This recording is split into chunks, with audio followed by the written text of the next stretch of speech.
കൂടുതൽ വാർത്തകളും വീഡിയോകളും കാണാൻ ഈ ചാനൽ സബ്സ്ക്രൈബ് ചെയ്യുക. കൂടെ ബെൽ ബട്ടൺ അമർത്തുക. നമസ്കാരം. നമ്മുടെ ആയുസ്, ഒരു മനുഷ്യന്റെ ആയുസ് കൂട്ടാൻ എന്തൊക്കെയാണ് ചെയ്യേണ്ട 5 വളരെ പ്രധാനപ്പെട്ട 5 കാര്യങ്ങൾ, ആയുസ് കൂട്ടാൻ ചെയ്യേണ്ട 5 പ്രധാനപ്പെട്ട കാര്യങ്ങൾ.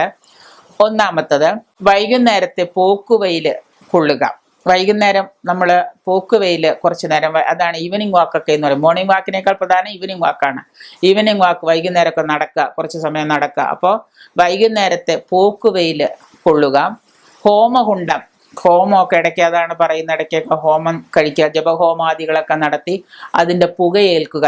ജപഹോമാദികളൊക്കെ നടത്തി അതിൻ്റെ പുകയൊക്കെ ഏൽക്കുന്നത് കൊണ്ട് നമ്മൾക്ക് ദോഷങ്ങളില്ലാണ്ടാവും. തന്നെക്കാൾ പ്രായം കുറഞ്ഞ സ്ത്രീകളോടുകൂടി ശയിക്കുക. അത് ഒരിക്കലും, ചില ആളുകൾ ചെയ്യുന്ന പ്രവൃത്തി വളരെ നിഷിദ്ധമായ പ്രവൃത്തികളാണ്. ഇപ്പൊ കല്യാണം കഴിക്കുന്ന പുരുഷനേക്കാളും സ്ത്രീക്ക് പ്രായം കുറവായിരിക്കണം എന്ന് നിശ്ചയിക്കുന്ന കാരണം അത് തന്നെയാണ്. അതുകൊണ്ടാണ് അങ്ങനെ പറയുന്നത്. തന്നേക്കാളും പ്രായം കുറഞ്ഞ സ്ത്രീയോടുകൂടി ശയിക്കുക. അപ്പോൾ ഇപ്പോഴും വിവാഹം കഴിക്കുന്ന സ്ത്രീക്ക് ഒരിക്കലും പ്രായം കൂടുതലുണ്ടാവാൻ പാടില്ല. തെളിഞ്ഞ വെള്ളത്തിൽ കുളിക്കുക, ഭക്ഷണം പാകം ചെയ്യുക, കഴിക്കുക, കുടിക്കുക. തെളിഞ്ഞ നല്ല ശുദ്ധമായ ജലമായിരിക്കണം, ശുദ്ധജലമായിരിക്കണം ഉപയോഗിക്കേണ്ടത്. മിനറൽ വാട്ടർ എന്ന് പറയുന്ന വെള്ളം മാത്രമല്ല. രാത്രിയിൽ കിടക്കും മുൻപ് പാല് കുടിക്കുക. ഈ 5 കാര്യങ്ങൾ ചെയ്ത് ഒരു മനുഷ്യന്റെ ആയുസ് കൂട്ടാൻ സാധിക്കും.